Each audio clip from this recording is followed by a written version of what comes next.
Crime and Punishment by Fyodor Dostoyevsky. Translated by Constance Garnett. Part 4, Chapter 5. When next morning at 11 o'clock punctually Raskolnikov went into the Department of the Investigation of Criminal Causes and sent his name in to Porfiry Petrovich, he was surprised at being kept waiting so long. It was at least 10 minutes before he was summoned. He had expected that they would pounce upon him, but he stood in the waiting room, and people, who apparently had nothing to do with him, were continually passing to and fro before him. In the next room, which looked like an office, several clerks were sitting writing, and obviously they had no notion who or what Raskolnikov might be. He looked uneasily and suspiciously about him to see whether there was not some guard, some mysterious watch being kept on him to prevent his escape. But there was nothing of the sort. He saw only the faces of clerks, absorbed in petty details, then other people. No one seemed to have any concern with him. He might go where he liked for them. The conviction grew stronger in him that if that enigmatic man of yesterday, that phantom sprung out of the earth, had seen anything, they would not have let him stand and wait like that. And would they have waited till he elected to appear at 11? Either the man had not yet given information, or simply he knew nothing, had seen nothing, and how could he have seen anything? And so all that had happened to him the day before was again a phantom exaggerated by his sick and overstrained imagination. This conjecture had begun to grow strong the day before, in the midst of all his alarm and despair. Thinking it all over now and preparing for a fresh conflict, he was suddenly aware that he was trembling, and he felt a rush of indignation at the thought that he was trembling with fear at facing that hateful Porfiry Petrovich. What he dreaded above all was meeting that man again. He hated him with an intense, unmitigated hatred, and was afraid his hatred might betray him. His indignation was such that he ceased trembling at once. He made ready to go in with a cold and arrogant bearing, and vowed to himself to keep as silent as possible, to watch and listen, and for once at least to control his overstrained nerves.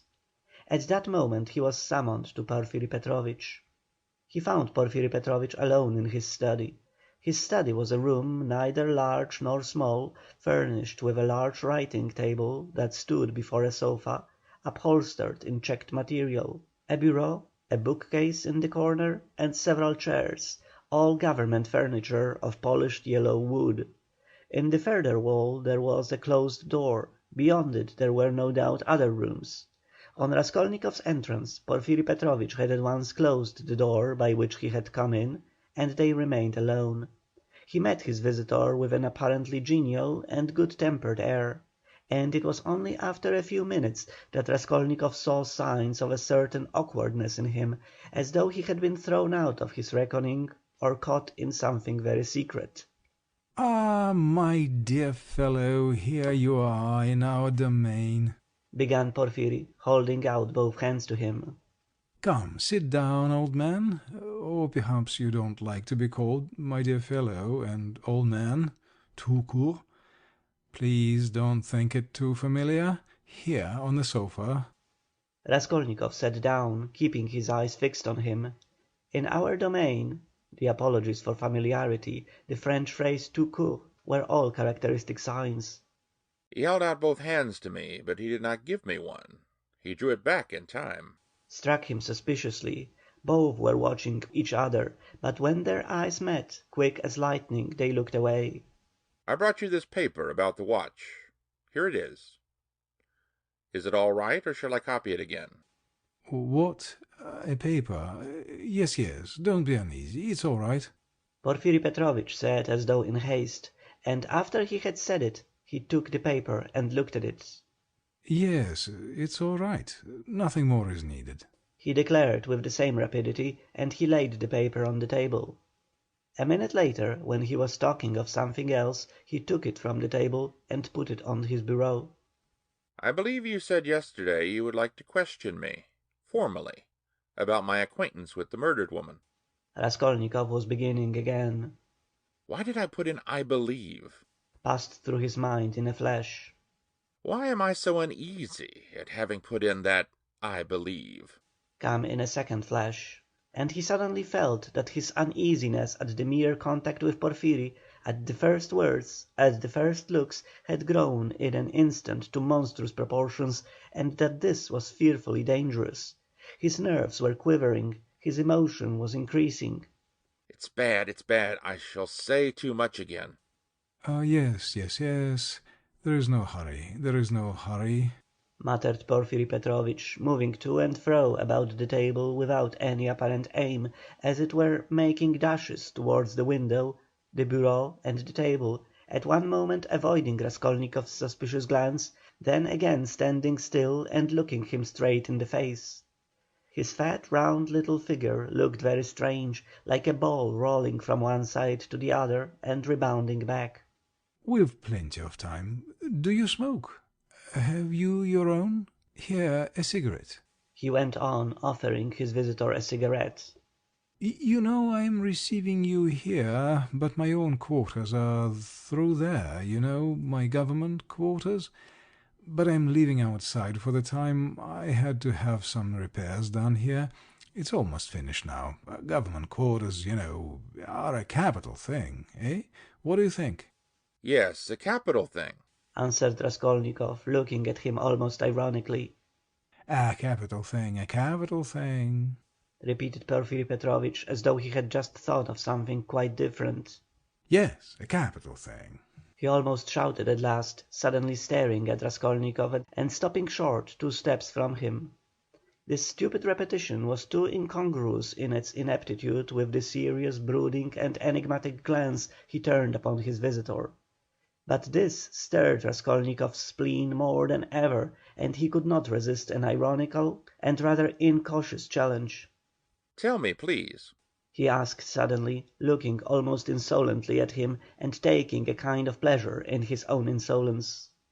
I believe it's a sort of legal rule, a sort of legal tradition, for all investigating lawyers to begin their attack from afar, with a trivial or at least an irrelevant subject, so as to encourage or rather to divert the man they are cross-examining, to disarm his caution, and then all at once to give him an unexpected knock-down blow with some fatal question. Isn't that so? It's a sacred tradition, mentioned, I fancy, in all the manuals of the art. Yes, yes. Why, do you imagine that was why I spoke about government quarters, eh? And as he said this, Porfiry Petrovich screwed up his eyes and winked. A good-humoured, crafty look passed over his face. The wrinkles on his forehead were smoothed out, his eyes contracted, his features broadened, and he suddenly went off into a nervous, prolonged laugh, shaking all over, and looking Raskolnikov straight in the face. The latter forced himself to laugh too, but when Porfiry, seeing that he was laughing, broke into such a guffaw that he turned almost crimson, Raskolnikov's repulsion overcame all precaution. He left off laughing, scowled, and stared with hatred at Porfiry, keeping his eyes fixed on him, while his intentionally prolonged laughter lasted. There was lack of precaution on both sides, however, for Porfiry seemed to be laughing in his visitor's face, and to be very little disturbed at the annoyance with which the visitor received it. The latter fact was very significant in Raskolnikov's eyes. He saw that Porfiry Petrovich had not been embarrassed just before either, but that he, Raskolnikov, had perhaps fallen into a trap.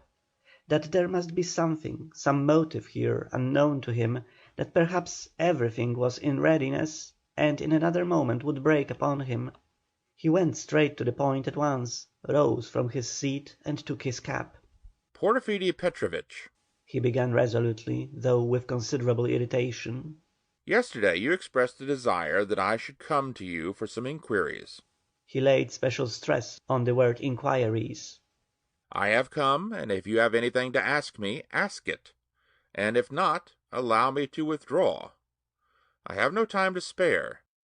I have to be at the funeral of that man who was run over, of whom you know also. He added, feeling angry at once at having made this addition and more irritated at his anger. I'm sick of it all, do you hear? And have long been. It's partly what made me ill. In short, he shouted, feeling that the phrase about his illness was still more out of place. In short, examine me, or let me go at once. If you must examine me, do so in the proper form. I will not allow you to do otherwise, and so meanwhile, goodbye, as we have evidently nothing to keep us now. Good heavens, what do you mean? What shall I question you about? Cackled Porfiry Petrovich with a change of tone, instantly leaving off laughing. Please don't disturb yourself. He began fidgeting from place to place, and fussily making Raskolnikov sit down. There is no hurry. There is no hurry. It's all nonsense. Oh, no, I'm very glad you've come to see me at last. I look upon you simply as a visitor. And as for my confounded laughter, please excuse it, Rodion Romanovich. Rodion Romanovich, that is your name. It's my nerves.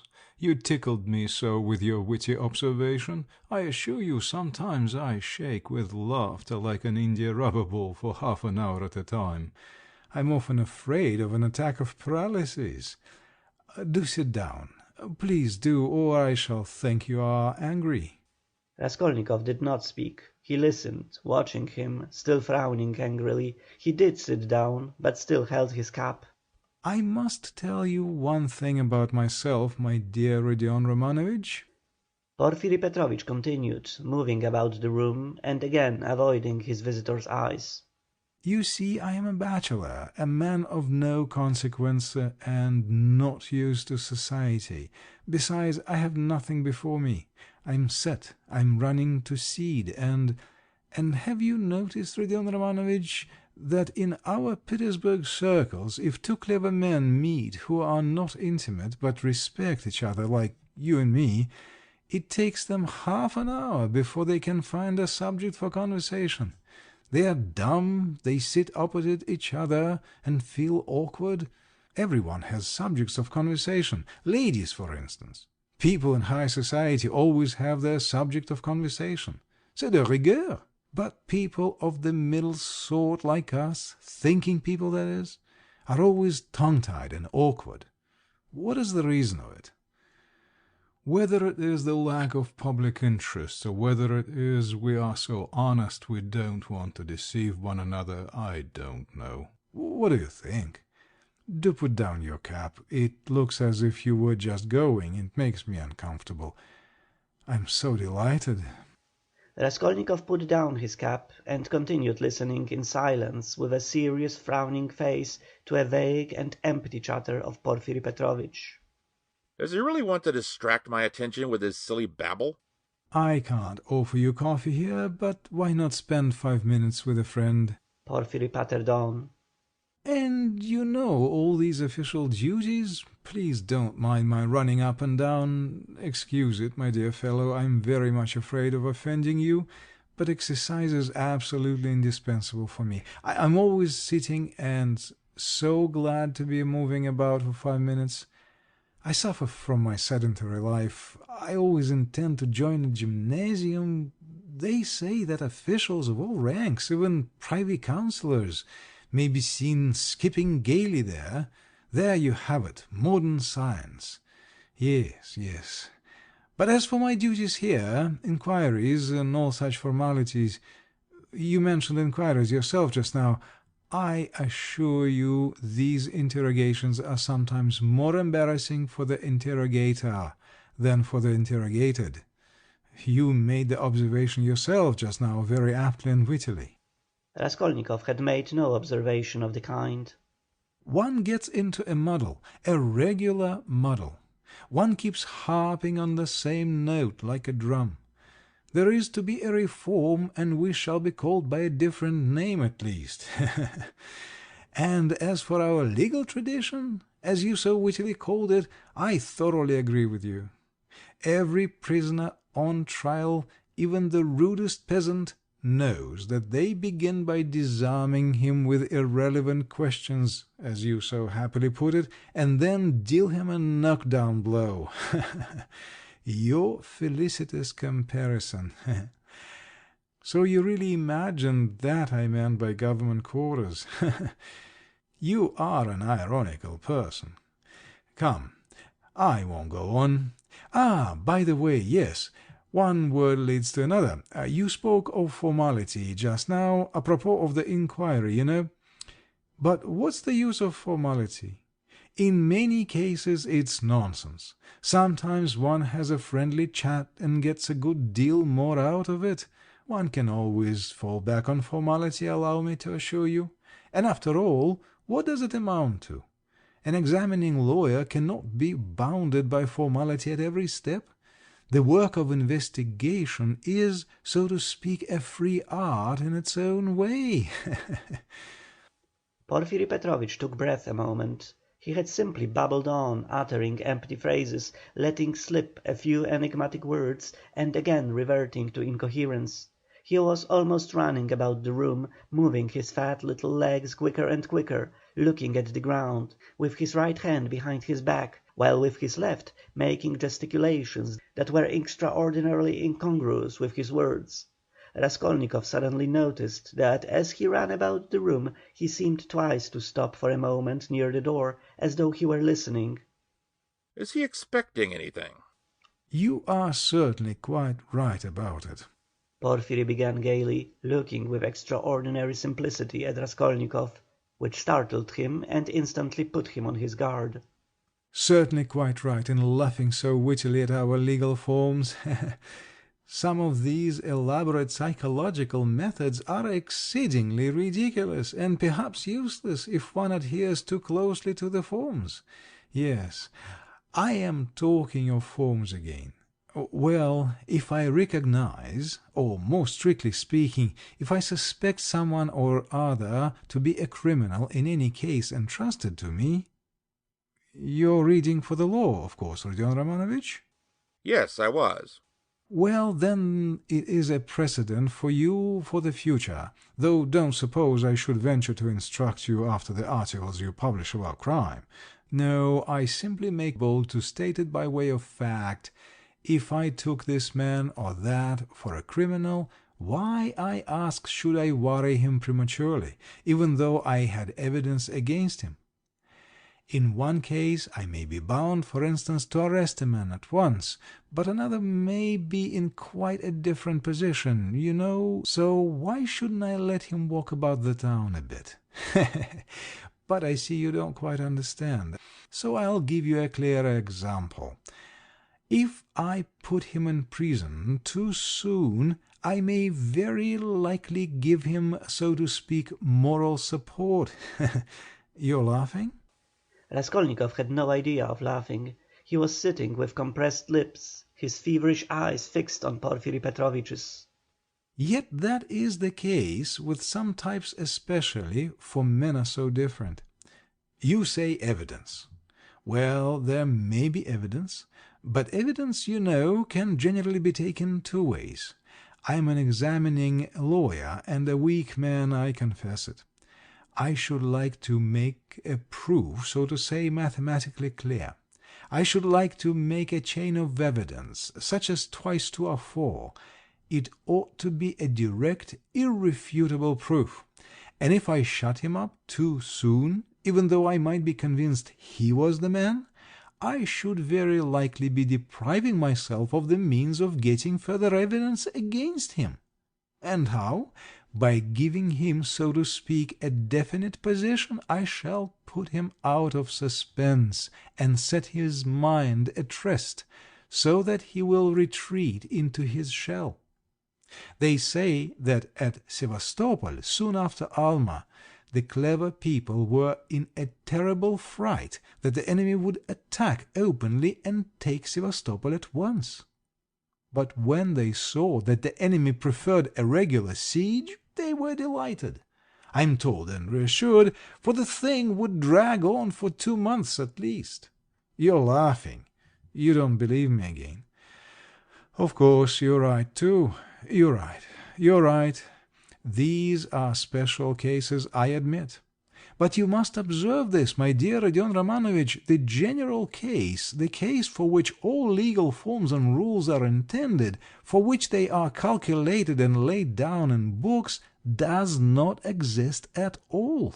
for the reason that every case, every crime, for instance, so soon as it actually occurs, at once becomes a thoroughly special case, and sometimes a case unlike any that's gone before.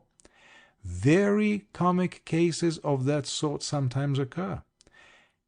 If I leave one man quite alone, if I don't touch him and don't worry him, but let him know, or at least suspect every moment that I know all about it and am watching him day and night, and if he is in continual suspicion and terror, he'll be bound to lose his head. He'll come of himself, or maybe do something which will make it as plain as twice to a four. It's delightful.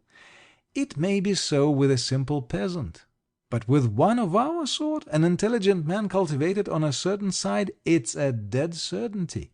For, my dear fellow, it's a very important matter to know on what side a man is cultivated. And then there are nerves. There are nerves, you have overlooked them. Why, they are all sick, nervous, and irritable.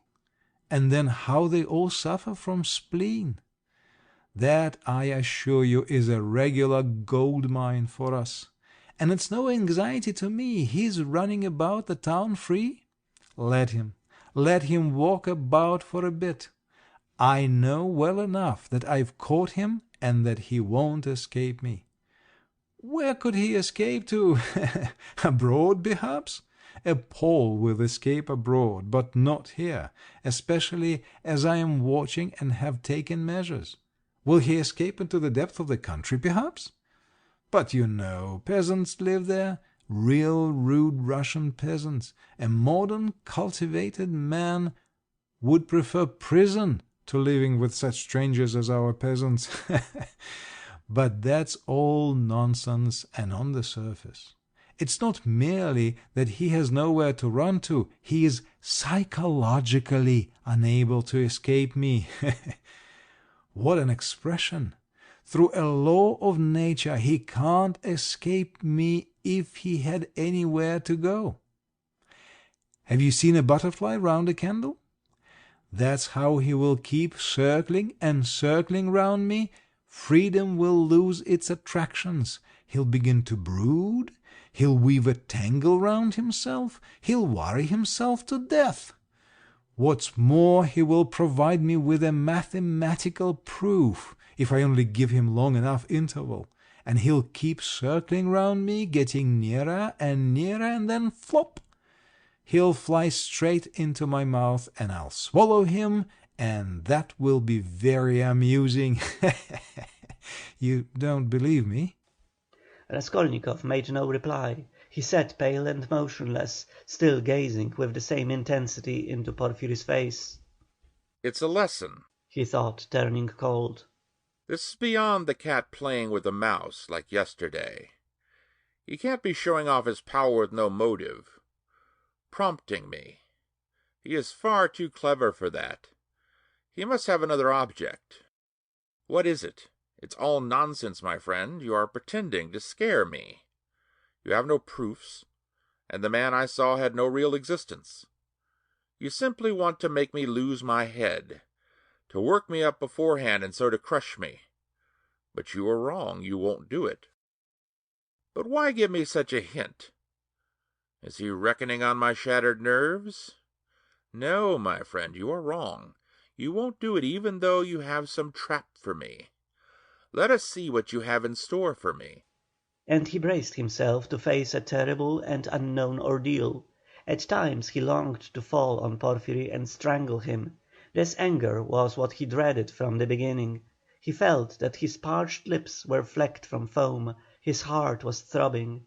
But he was still determined not to speak till the right moment. He realized that this was the best policy in his position, because instead of saying too much he would be irritating his enemy by his silence and provoking him into speaking too freely. Anyhow, this was what he hoped for. No, I see you don't believe me. You think I'm playing a harmless joke on you. Porfiry began again, getting more and more lively, chuckling at every instant and again pacing around the room. And to be sure you're right. God has given me a figure that can awaken none but comic ideas in other people, a buffoon. But let me tell you, and I repeat it, excuse an old man, my dear Rodion Romanovich, you are a man still young, so to say, in your first youth, and so you put intellect above everything, like all young people. Playful wit and abstract arguments fascinate you, and that's for all the world like the old Austrian Hofkriegsrat. As far as I can judge of military matters, that is, on paper they'd beaten Napoleon and taken him prisoner, and there in their study they worked it all out in the cleverest fashion. But look you, General Mack surrendered with all his army. I see, Rodion Romanovich, you are laughing at a civilian like me taking examples out of military history. But I can't help it, it's my weakness. I'm fond of military science, and I'm ever so fond of reading all military histories. I've certainly missed my proper career. I ought to have been in the army. Upon my word, I ought. I shouldn't have been a Napoleon, but I might have been a major. Well, I'll tell you the whole truth, my dear fellow, about this special case, I mean. Actual fact and a man's temperament, my dear sir, are weighty matters, and it's astonishing how they sometimes deceive the sharpest calculation. I, listen to an old man, am speaking seriously, Rodion Romanovich. As he said this, Porfiry Petrovich, who was scarcely 35, actually seemed to have grown old. Even his voice changed, and he seemed to shrink together. Moreover, I am a candid man. Am I a candid man or not? What do you say? I fancy I really am. I tell you these things for nothing, and don't even expect a reward for it. Well, to proceed, wit, in my opinion, is a splendid thing. It is, so to say, an adornment of nature and a consolation of life. And what tricks it can play! So that it sometimes is hard for a poor examining lawyer to know where he is, especially when he is liable to be carried away by his own fancy, too, for you know he is a man after all. But the poor fellow is saved by the criminal's temperament. Worse luck for him. But young people carried away by their own wit don't think of that when they overstep all obstacles, as you wittily and cleverly expressed it yesterday. He will lie, that is the man who is a special case, the incognito, and he will lie well, in the cleverest fashion. You might think he would triumph and enjoy the fruits of his wit, but at the most interesting, the most flagrant moment, he will faint. Of course, there may be illness and a stuffy room as well, but anyway, he's given us the idea. He lied incomparably, but he didn't reckon on his temperament. That's what betrays him. Another time he will be carried away by his playful wit into making fun of the man who suspects him. He will turn pale, as it were, on purpose to mislead, but his paleness will be too natural, too much like the real thing. Again he has given us an idea. Though his questioner may be deceived at first, he will think differently next day if he is not a fool, and of course it is like that at every step. He puts himself forward where he is not wanted, speaks continually when he ought to keep silent, brings in all sorts of allegorical allusions, comes and asks, "Why didn't you take me long ago?" And that can happen, you know, with the cleverest man, the psychologist, the literary man. The temperament reflects everything like a mirror. Gaze into it and admire what you see. But why are you so pale, Rodion Romanovich? Is the room stuffy? Shall I open the window? Oh, don't trouble, please, cried Raskolnikov, and he suddenly broke into a laugh. Please, don't trouble." Porfiry stood facing him, paused a moment, and suddenly he too laughed. Raskolnikov got up from the sofa, abruptly checking his hysterical laughter. "Porfiry Petrovitch," He began, speaking loudly and distinctly, though his legs trembled and he could scarcely stand. "I can see clearly at last that you actually suspect me of murdering that old woman and her sister, Lizaveta. Let me tell you for my part that I am sick of this. If you find that you have a right to prosecute me legally, to arrest me, then prosecute me, arrest me. But I will not let myself be jeered at to my face and worried. His lips trembled, his eyes glowed with fury, and he could not restrain his voice. I won't allow it," he shouted, bringing his fist down on the table. "Do you hear that, Porfiry Petrovitch? I won't allow it." Good heavens, what does it mean? cried Porfiry Petrovitch, apparently quite frightened. Rodion Romanovich, my dear fellow, what is the matter with you? "I won't allow it," Raskolnikov shouted again. Hush, my dear man, they'll hear and come in. Just think, what could we say to them? Porfiry Petrovitch whispered in horror, bringing his face close to Raskolnikov's. "I won't allow it. I won't allow it." Raskolnikov repeated mechanically, but he too spoke in a sudden whisper. Porfiry turned quickly and ran to open the window. Some fresh air, and you must have some water, my dear fellow. You're ill. And he was running to the door to call for some when he found a decanter of water in the corner. Come, drink a little, he whispered, rushing up to him with the decanter. It will be sure to do you good. Porfiry Petrovitch's alarm and sympathy were so natural that Raskolnikov was silent, and began looking at him with wild curiosity. He did not take the water, however. Rodion Romanovich, my dear fellow, you'll drive yourself out of your mind, I assure you. Have some water. Do drink a little. He forced him to take the glass. Raskolnikov raised it mechanically to his lips, but set it on the table again with disgust. Yes, you've had a little attack. You'll bring back your illness again, my dear fellow. Porfiry Petrovitch cackled with friendly sympathy, though he still looked rather disconcerted. Good heavens!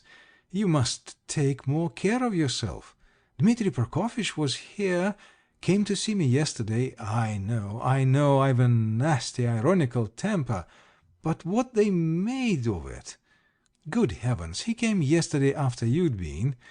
We dined, and he talked and talked away, and I could only throw up my hands in despair. Did he come from you? But do sit down, for mercy's sake, sit down. "No, not from me. But I knew he went to you, and why he went," Raskolnikov answered sharply. You knew? "I knew. What of it?" Why this, Rodion Romanovich, that I know more than that about you. I know about everything.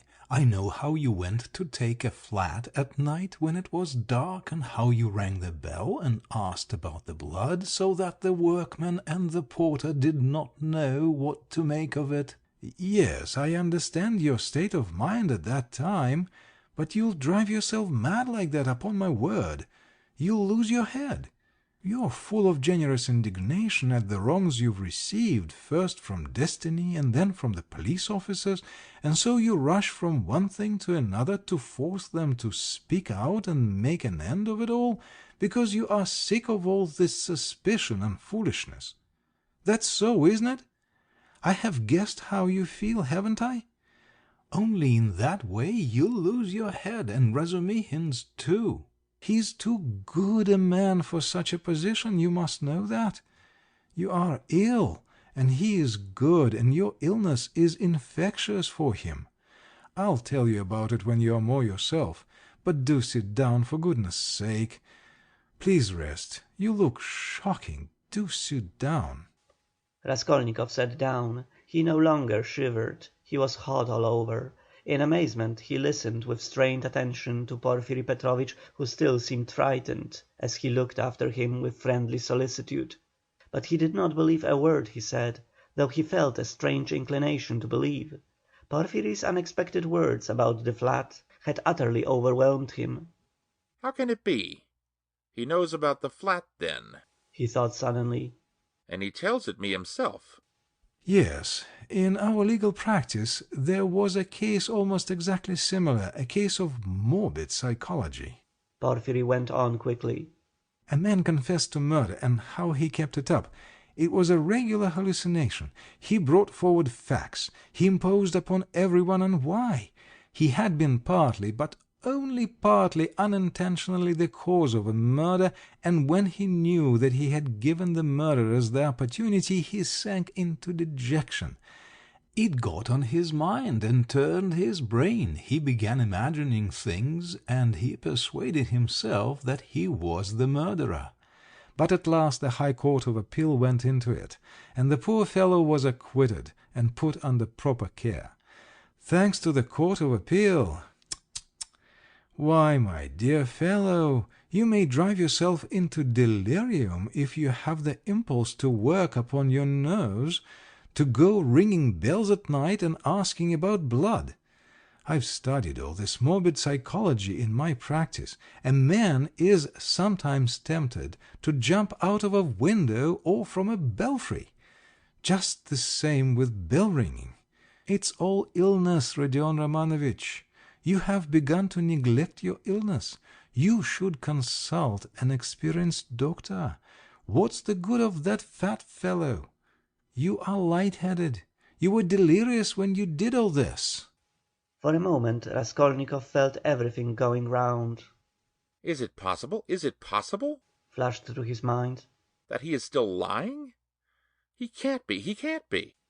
He rejected that idea, feeling to what a degree of fury it might drive him, feeling that the fury might drive him mad. I was not delirious. I knew what I was doing. He cried, straining every faculty to penetrate Porfiry's game. I was quite myself, do you hear?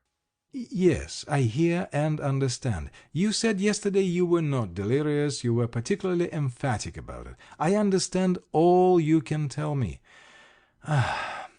Listen, Rodion Romanovitch, my dear fellow, if you were actually a criminal, or were somehow mixed up in this damnable business, would you insist that you were not delirious, but in full possession of your faculties, and so emphatically and persistently? Would it be possible? Quite impossible to my thinking. If you had anything on your conscience, you certainly ought to insist that you were delirious. That's so, isn't it? There was a note of slyness in this inquiry. Raskolnikov drew back on the sofa as Porfiry bent over him and stared in silent perplexity at him. Another thing about Razumихин. You certainly ought to have said that he came of his own accord, to have concealed your part in it. But you don't conceal it. You lay stress on it coming at your instigation. Raskolnikov had not done so. A chill went down his back. You keep telling lies, he said slowly and weakly, twisting his lips into a sickly smile. You are trying again to show that you know all my game, that you know all I shall say beforehand, he said, conscious himself that he was not weighing his words as he ought. You want to frighten me. Or are you simply laughing at me? He still stared at him as he said this, and again there was a light of intense hatred in his eyes. You keep lying, he said. You know perfectly well that the best policy for the criminal is to tell the truth as nearly as possible, to conceal as little as possible. I don't believe you. What a wily person you are! Porfiry tittered. There is no catching you. You're a perfect monomania. So you don't believe me. But still you do believe me. You believe a quarter. I'll soon make you believe the whole, because I have a sincere liking for you and genuinely wish you good. Raskolnikov's lips trembled. Yes, I do, went on Porfiry, touching Raskolnikov's arm genially. You must take care of your illness. Besides, your mother and sister are here now. You must think of them. You must soothe and comfort them, and you do nothing but frighten them. What has that to do with you? How do you know it? What concern is it of yours? You are keeping watch on me and want to let me know it. Good heavens! Why, I learned it all from you yourself. You don't notice that in your excitement you tell me and others everything. From Razumihin, too, I learned a number of interesting details yesterday. No, you interrupted me, but I must tell you that, for all your wit, your suspiciousness makes you lose the common sense view of things. To return to bell ringing, for instance, I, an examining lawyer, have betrayed a precious thing like that, a real fact, for it is a fact worth having, and you see nothing in it. Why, if I had the slightest suspicion of you, should I have acted like that? No. I should first have disarmed your suspicions and not let you see I knew of that fact. Should have diverted your attention and suddenly have dealt you a knockdown blow, your expression, saying, "And what were you doing, sir, pray, at 10 or nearly 11 at the murdered woman's flat? And why did you ring the bell? And why did you ask about blood? And why did you invite the porters to go with you to the police station, to the lieutenant?" That's how I ought to have acted if I had a grain of suspicion of you. I ought to have taken your evidence in due form, searched your lodging, and perhaps have arrested you too. So I have no suspicion of you, since I have not done that. But you can't look at it normally, and you see nothing, I say again. Raskolnikov started, so that Porfiry Petrovitch could not fail to perceive it. You are lying all the while, he cried. I don't know your object, but you are lying. You did not speak like that just now, and I cannot be mistaken. I am lying? Porfiry repeated, apparently incensed, but preserving a good-humoured and ironical face, as though he were not in the least concerned at Raskolnikov's opinion of him. I am lying? But how did I treat you just now, I, the examining lawyer? Prompting you and giving you every means for your defense. Illness, I said, delirium, injury, melancholy, and the police officers, and all the rest of it. Ah, though indeed all those psychological means of defense are not very reliable and cut both ways. Illness, delirium, I don't remember, that's all right. But why, my good sir, in your illness and in your delirium were you haunted by just those delusions, and not by any others?